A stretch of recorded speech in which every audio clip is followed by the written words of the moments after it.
मेरे प्रिय भक्तों, आप लोग जानते हैं कि महाभारत का युद्ध केवल इसलिए हुआ था क्योंकि दुर्योधन के साथियों ने हमेशा पांडवों को नीचा दिखाने का प्रयास किया था और काफी मर्यादाओं का उल्लंघन भी किया था। पांडवों को लाक्षागृह में जिंदा जलाना प्रयास करने में असफल जरूर हो गए थे, लेकिन उन्होंने जिंदा जलाने का प्रयास किया था।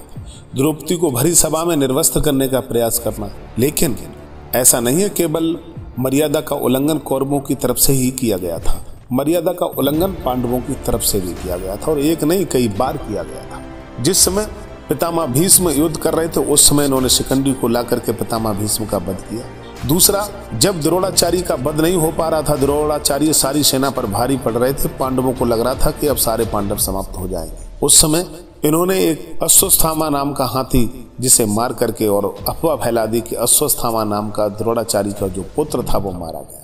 द्रोणाचार्य पुत्र मोह में हथियारों को छोड़ करके युद्ध भूमि में बैठ गए थे, लेकिन फिर भी उन्हें तसल्ली नहीं हो रही थी कि मेरा पुत्र कैसे मारा जा सकता, अश्वस्थामा अमर है।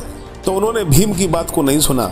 उन्होंने तब वो धर्मराज के पास गए, बोले हे दुष्टर, तुम मुझे बताओ क्या मेरा पुत्र मारा गया है। तब भगवान श्री कृष्ण ने कहा था, दुष्टर जरा थोड़ा झूठ बोल दो, नहीं तो ये वो बूढ़ा बहादुर है, इसे मारना हर किसी के बस की बात नहीं, तुम सारे के सारे मारे जाओगे। युधिष्ठिर ने कहा था, हे केशव मैं झूठ नहीं बोलता हूँ, तो झूठ कैसे बोलूंगा। तब भगवान श्री कृष्ण ने कहा था, हे धर्मराज युधिष्ठिर, अगर तुम आज झूठ नहीं बोले तो अपने चारों भाइयों के सब पर रोने के लिए तैयार हो जाओ।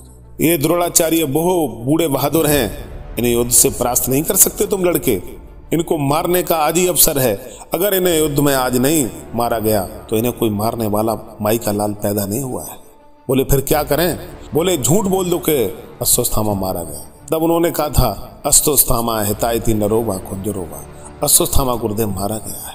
ओहो, उसी समय मौका पाकर धृष्टद्युम्न ने तलवार से नियत्ते द्रोणाचार्य का वध कर दिया था साथियों। और केवल यही तक नहीं, जिस समय कर्ण युद्ध भूमि में खड़े हुए थे, रथ का पहिया जमीन में धंसा हुआ था, कर्ण अपने रथ को निकाल रहे थे, उस समय अर्जुन ने निहत्थे कर्ण पर वार करके कर्ण को युद्ध भूमि में समाप्त किया था। मर्यादाएं केवल कौरवों ने ही नहीं तोड़ी थी, मर्यादाएं पांडवों ने भी तोड़ी थी। हर हर महादेव, ओम नमो भगवते वासुदेवाय।